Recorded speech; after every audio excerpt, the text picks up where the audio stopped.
Bonjour à tous et bienvenue dans le 18h de Télé-Nantes, un 18h de Télé-Nantes qui va vous emmener en balade dans différents endroits. Ce soir, nous irons tout à l'heure à la maternité du CHU de Nantes, puisque là-bas, il y a une petite révolution dans cette maternité.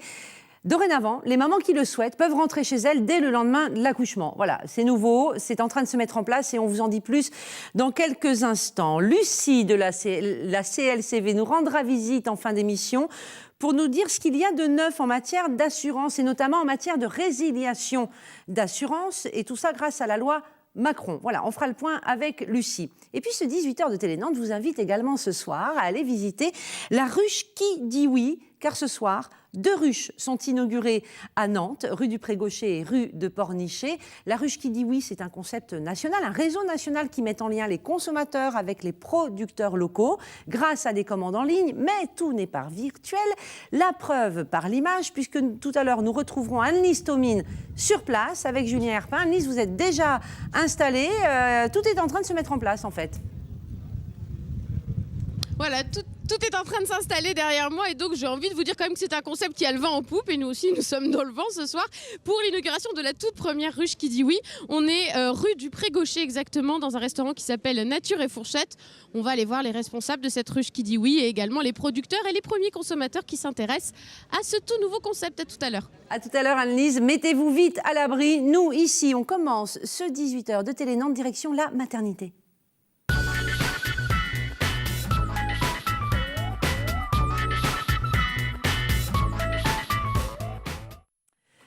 Ça s'appelle les sorties anticipées. À la maternité du CHU de Nantes, on peut donc maintenant accoucher et rentrer chez soi dès le lendemain.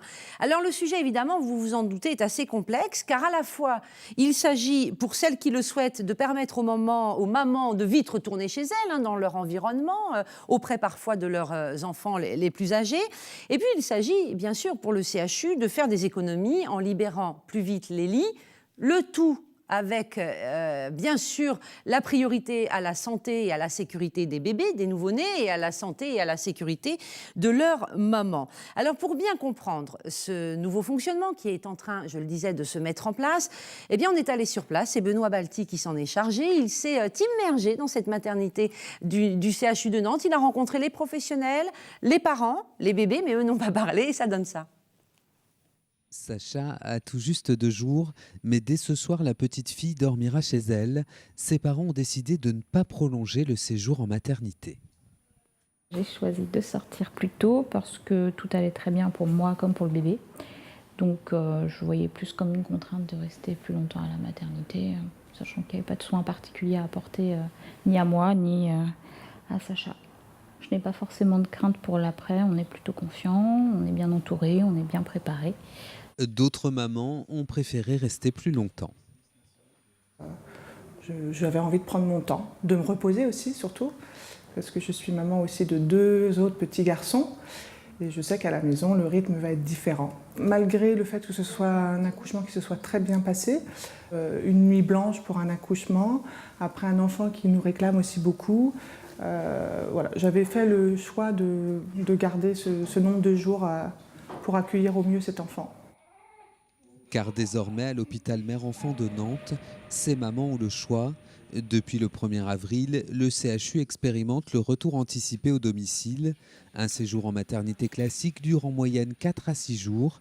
Avec ce dispositif, les mamans qui le souhaitent peuvent rentrer chez elles le lendemain de la naissance. A priori, ça ne comporte pas de risque puisqu'on cible vraiment notre population. N'importe qui ne peut pas sortir de manière anticipée. C'est pour ça qu'on a aussi une période minimum d'une nuit de plus de 24 heures où les mamans restent hospitalisées pour qu'on puisse et les accompagner et leur apprendre les soins aux nouveau-nés et aussi observer la mise en place de la relation mère-enfant. La mise en place d'un suivi médical à domicile est également indispensable. Quand les mamans sortent de manière anticipée, il y a une sage-femme libérale qui passe à leur domicile dans les 24 heures suivant la sortie. Elle repasse ensuite quelques jours après. Donc à ce moment-là, elle examine tant la maman que le bébé. Elle s'assure de la bonne prise de poids du bébé en le pesant. Elles font un examen complet de la maman et du bébé à plusieurs reprises dans la semaine qui suit la sortie. L'intérêt de ce nouveau dispositif, donc, répondre aux désirs de certaines mamans, mais aussi optimiser les capacités d'accueil du service. La maternité compte une 50aine de lits, mais lors de certains pics de naissance, ce n'est pas suffisant. Alors le point de départ, ça a été l'impossibilité d'accepter toutes les mamans qui voulaient accoucher ici, c'est-à-dire qu'on avait à peu près une centaine de femmes par an qui ne pouvaient pas rester à la maternité faute de place. C'est-à-dire qu'elles venaient accoucher et dès la salle de naissance, on était obligé de les orienter vers une autre structure puisqu'on ne pouvait pas les accueillir en suite de couche, c'est-à-dire le service d'hospitalisation mère-bébé. Une mesure qui participe également à une politique de réduction des dépenses de santé. Il y a un facteur économique évident qui s'inscrit dans les réductions de séjour, en général à l'hôpital notamment, puisque là, effectivement, on parle d'économie de santé à faire dans le service public notamment. Et les sorties anticipées, effectivement, potentialisent le nombre de places à l'hôpital et réduisent les coûts, tout simplement, d'hospitalisation des mères qui viennent accoucher, même si c'est bien sûr pas le seul facteur qui a fait proposer ça au moment. L'objectif du CHU est d'atteindre entre 20 et 30% de sorties anticipées dans les années à venir. Alors pour être tout à fait complet, il faut savoir que la sortie précoce après accouchement, c'est comme ça que cela s'appelle, n'est pas une spécialité nantaise et ne date pas non plus d'hier. En mars 2014, la Haute Autorité de Santé en avait redéfini le cadre dans un document qui est important et qui fixe les règles de cette sortie précoce. Ici à Nantes, on n'en est qu'au début. En Allemagne, par exemple, ou même dans d'autres villes en France, ce système est déjà rodé et mis en place. Il a l'air de satisfaire les mamans, le personnel. Et vous l'avez compris, il ne s'agit pas d'imposer la sortie précoce aux femmes qui viennent d'accoucher, mais bien de leur proposer et de leur offrir le choix. Voilà pour cette sortie anticipée au CHU de Nantes. On va prendre maintenant la direction d'une ruche qui fourmille de bonnes idées et de bons produits.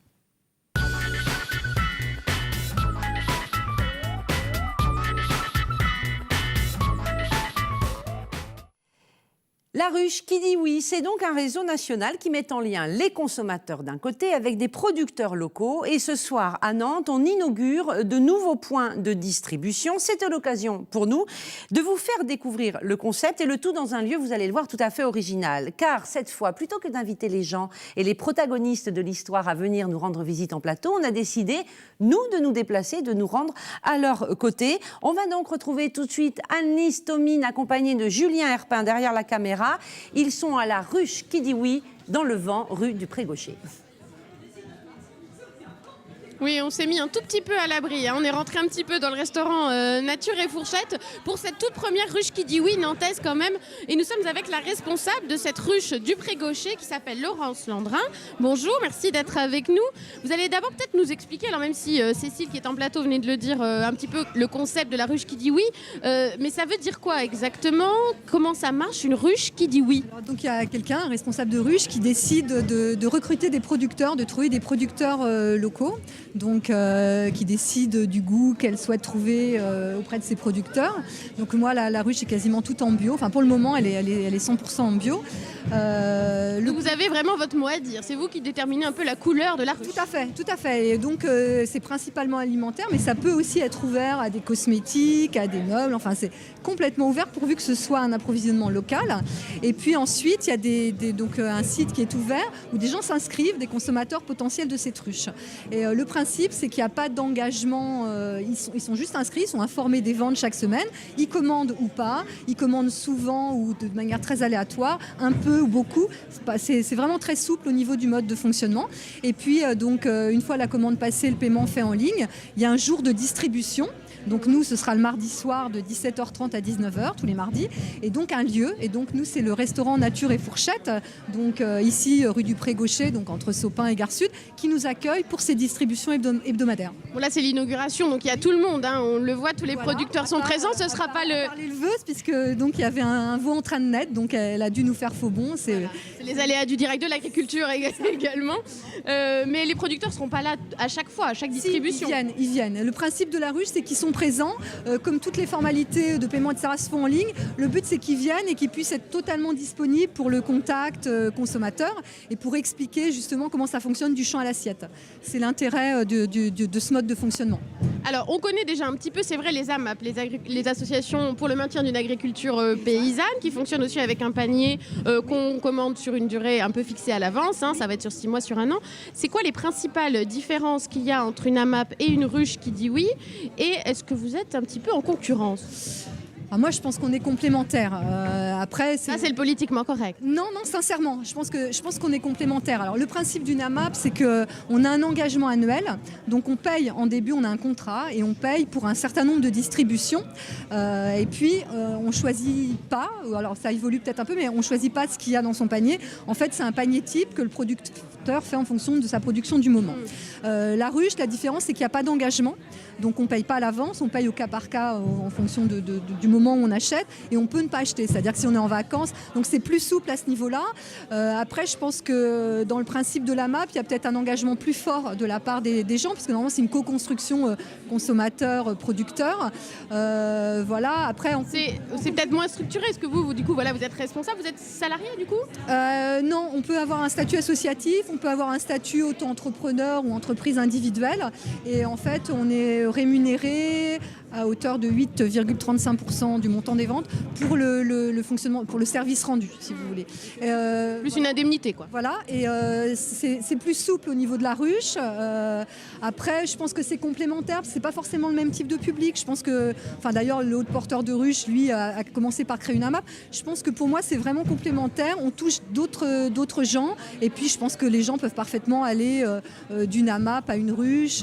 Peut-être que plus ils seront concernés par finalement le système agricole qu'il y a derrière tout ça, peut-être qu'ils ont envie de s'engager davantage et de soutenir l'installation de producteurs en allant vers des AMAP. Pour moi, c'est vraiment complémentaire, et l'intérêt, c'est d'offrir des débouchés aux producteurs locaux, et aussi de permettre un dialogue entre les producteurs et les consommateurs au niveau local, et de faire prospérer une économie finalement importante pour un territoire, quoi. Alors ici aussi, c'est peut-être pas anodin d'avoir choisi ce quartier-là. On est au Sud-Loire, ou à peu près. Il y a le canal Saint-Félix à côté, la gare, le quartier Malakoff qui est pas loin, dans un nouveau quartier en construction. Aussi, Eurenantes, c'est peut-être pas anodin pour vous d'avoir choisi de vous implanter là? Non, moi c'est vrai que je voulais être Sud-Loire parce que je suis attachée plus... Nantes, c'est un peu ça, on est un peu Nord-Loire au Sud-Loire. Après, c'est vrai que c'est un quartier en devenir, donc je trouve ça intéressant parce que c'est un quartier mélangé. Il y a effectivement des gens qui y travaillent, il y a des gens qui y habitent.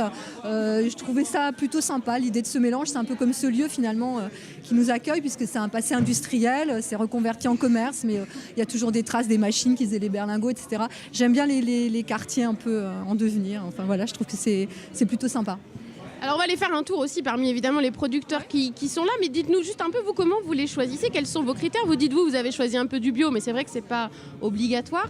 Le critère premier, ils sont tous. Pour moi c'est le goût, la qualité, la façon dont ils appréhendent leur métier. Donc en fait c'est du relationnel. Donc j'appréhende, il y a des gens dont j'ai entendu parler, et puis il y a je vais à la découverte des producteurs, et puis en fait c'est avant tout une relation humaine, donc ça passe plus ou moins, et puis quand ça passe, on a envie de fonctionner ensemble, et là, tous les producteurs qui sont là présents, ça a été le cas, quoi. Et puis ça va continuer, je vais continuer ma quête de producteurs, et tâcher de ramener en fait les gens dont j'aurais envie, moi, en tant que consommatrice, avec leurs produits, j'aurais envie de cuisiner, de faire partager. Donc voilà, c'est le coup de cœur, et c'est avant tout, ça passe par le plaisir du goût, quoi. Alors, ces producteurs, vous n'avez pas de mal à les trouver parce qu'on le dit justement avec les AMAP, les différentes débouchés qui existent aujourd'hui, peut-être même les Biocop. Vous, avec la ruche qui dit oui, ils sont encore demandeurs, ces producteurs, vous n'avez pas de mal à les trouver? Ça dépend. Les producteurs sont plus ou moins pris. C'est vrai que de trouver des maraîchers, c'est plus compliqué. Après, c'est vrai que des gens comme là, les torréfacteurs qui font du café, etc., ils sont obligés de multiplier finalement leurs débouchés. Donc, c'est variable. C'est vrai que ça prend plus ou moins de temps de trouver avec qui collaborer. C'est une question de patience et puis de relationnel, et faut que ça passe, quoi. Puis on a déjà un bel aperçu finalement ce soir aussi de cette diversité. On va essayer d'aller voir Mathieu, je crois qu'il s'appelle le maraîcher. Alors c'est du direct, il est là, il est en train de parler avec également une journaliste. Hein. Voilà, monsieur Mathieu, s'il veut bien venir nous voir. Ouais? Ah non, d'accord. Bon, c'est le direct, hein. Non, on va prendre... C'est pas grave, on va aller voir. En tout cas, il présente ses légumes. On peut peut-être présenter un petit peu ce qu'ils font. Parce qu'il est occupé avec une autre journaliste. Hein, voilà, c'est l'inauguration, c'est comme ça. Tout à fait. Donc là, il a amené donc des radis, des salades, les premières courgettes, du chou rave qui est très bon aussi à manger cru, de l'ail nouveau et des oignons nouveaux. Il aura prochainement des betteraves nouvelles. Bon, alors après, c'est du local, c'est en bio, c'est de saison. Donc c'est vrai que la gamme sera beaucoup plus complète d'ici la fin du mois de mai. On est un peu entre deux périodes. C'est vrai que les fruits, c'est un peu, il n'y a pas grand-chose en ce moment. Les légumes, c'est pareil. On est un peu entre deux saisons. Ils font fabriquer à la ferme de la Hautière et dans une entreprise d'insertion des soupes, du basilic à l'huile, etc. Donc ils essayent, quand ils sont en surproduction de tomates, etc., justement de transformer pour ne pas avoir de pertes. Est-ce que c'est plus cher que les autres légumes, le fait quand on va s'inscrire pour avoir son panier à la ruche qui dit oui, est-ce que ça nous coûte plus cher ? En fait, le producteur est libre de fixer son prix, donc c'est pas forcément plus cher qu'ailleurs pour une qualité équivalente, je dirais. C'est sûr que c'est sans doute plus cher qu'au supermarché. Après, c'est vrai que quand on est en bio, on travaille à la main, on désherbe à la main. En termes d'heures passées, c'est beaucoup plus long et donc il y a forcément un surcoût. Mais après, je dirais que c'est équivalent. En bio, c'est quasiment à peu près le même prix partout, quoi. On n'a pas d'exemple à donner puisque le maraîcher n'est pas là. Mais bon savoir combien coûte sa botte de radis. Mais il est encore occupé. Non, il fait semblant de ne pas nous voir. C'est ça, en fait. Ah si, voilà. C'est Simon qui s'y colle, finalement. Ce ne sera pas Mathieu. Alors bonjour, vous participez donc à la ruche qui dit oui. Qu'est-ce qui vous a séduit dans ce concept ? Pourquoi vous êtes engagé là-dedans ? Le principe de pouvoir proposer des produits de saison aux citadins. Et puis la possibilité pour eux de découvrir le métier de producteur. Et de pouvoir nous expliquer nos produits, expliquer la saisonnalité des produits. Le message passe pas encore. Pourtant, on nous le claironne un peu, mais... Il passe pour certaines personnes qui sont intéressées par ça, mais plus on touchera de gens, et mieux ça sera, quoi. Plus la consommation sera responsable, on va dire, quoi. Alors on l'a vu aussi tout à l'heure avec Laurence, le concept de la ruche qui dit oui, c'est que c'est assez flexible. On commande un panier quand on a envie, la quantité qu'on a envie. Pour vous, ça ne vous donne pas tellement de visibilité ? C'est un souci ça ou pas ? Ou c'est du coup que du bonus ? On va voir si c'est un souci ou pas. On va découvrir en même temps que les consommateurs. Donc... Oui, c'est votre première. Oui, voilà, c'est la première fois, donc on verra bien. On espère que ça va bien se passer, voilà. Mais ça s'intègre dans une démarche peut-être plus globale aussi de vente directe. Enfin, vous êtes engagé dans d'autres démarches parce que ça peut être cumulatif. Oui, nous on n'est que en vente directe. Donc on vend dans les marchés, on fait une vente à la ferme, on fait des AMAP aussi. Et donc là, on teste une nouvelle façon de vendre en direct par la ruche qui dit oui. Alors, du coup, on va peut-être aller voir aussi un producteur de crêpes. Voilà, parce que ça, c'est quand même pas banal. Dans les AMAP, on a souvent des légumes, des œufs, du vin aussi, éventuellement, des poulets. Mais il y a aussi un producteur de crêpes ici. On peut venir vous voir un petit peu ? Excusez. Voilà, on dérange une vente là, concrètement. Les gourmandises de Ludo, c'est vous Ludo ? Oui, c'est bien moi Ludo. Alors vous êtes un habitué des ruches qui dit oui, je crois que vous faites partie de plusieurs dans le département et c'est un concept qui vous plaît bien. Voilà, donc moi actuellement j'ai 10 ruches à mon actif, donc 2 sur Nantes, une qui va s'inaugurer demain plus celle-ci, 3 sur la côte, Saint-Nazaire, Saint-Mars-sur-Mer et Trignac, et après Carquefou, Nord-sur-Ardres, Nozay. Voilà, donc ce sont c'est vrai des produits qu'on trouve peut-être moins dans les AMAP habituellement. Vous arrivez à faire la différence avec ça, avec vos cannelés, vos crêpes, ça séduit aussi. Oui, parce que souvent les AMAP c'est que les produits fermiers, du miel, des légumes, des fruits, des choses comme ça. On ne trouve pas de produits retransformés s'ils ne sont pas forcément labellisés bio. Donc c'est vrai que l'avantage de la ruche c'est qu'on trouve pas mal de produits comme ça, quoi. Alors, comme on le disait aussi tout à l'heure avec Simon, on peut goûter, c'est ça en fait qu'on me dit avec la caméra, on va regarder, et on peut goûter les cannelés, les petites crêpes aux noisettes, c'était ça, onctueux de noisettes. Et puis d'autres crêpes. Vous disiez aussi, oui, voilà, comme c'est un côté un peu flexible, vous savez pas d'une semaine à l'autre combien de paniers vous allez faire. C'est un souci, ça, pour vous, de vous adapter ? Pour moi, non, parce qu'en fait, tout ce qui est crêpes et galettes, je les fais au jour le jour, donc je n'ai pas de perte sur ces produits-là. Tout ce que je fais est vendu, en fait. L'avantage, c'est qu'on sait 2 jours avant à 3 jours avant ce qu'on va vendre directement par rapport aux ruches. Donc là, il y a eu déjà des premiers clients qui sont venus vous voir ? Il y a des personnes qui ont goûté et qui me diront s'ils vont commander pour plus tard ou pas, quoi. Voilà, qui vont peut-être aller s'inscrire sur Internet pour faire leur première commande. Le site s'affiche actuellement, donc si ça vous intéresse aussi de participer à la ruche qui dit oui, c'est encore ouvert pour celle-là après Gaucher et celle aussi qui va être inaugurée demain dans le nord de Nantes. Merci à tous les producteurs d'avoir pris la parole et puis merci à vous de nous avoir suivis. À plus tard. Merci beaucoup Anne-Lise avec Julien Herpin, donc en direct ce soir de cette ruche qui dit oui, qui déboule, qui s'installe et qui est inaugurée ce soir à Nantes. On va vous réafficher l'adresse du site si vous n'avez pas eu le temps de la noter. www.laruchequidioui tout en un mot.fr. Vous avez compris le principe. D'ailleurs, le site vous l'expliquera très bien. Allez-y, hein. Vous verrez, vous vous inscrivez, vous pouvez passer commande et ensuite, à des heures précises, des jours fixes, vous allez sur place, par exemple rue du Pré-Gaucher comme on vient de le voir, retirer vos petits produits. Voilà, on était bien content de vous faire découvrir ça. On va terminer avec Lucie de la CLCV. On va parler assurance.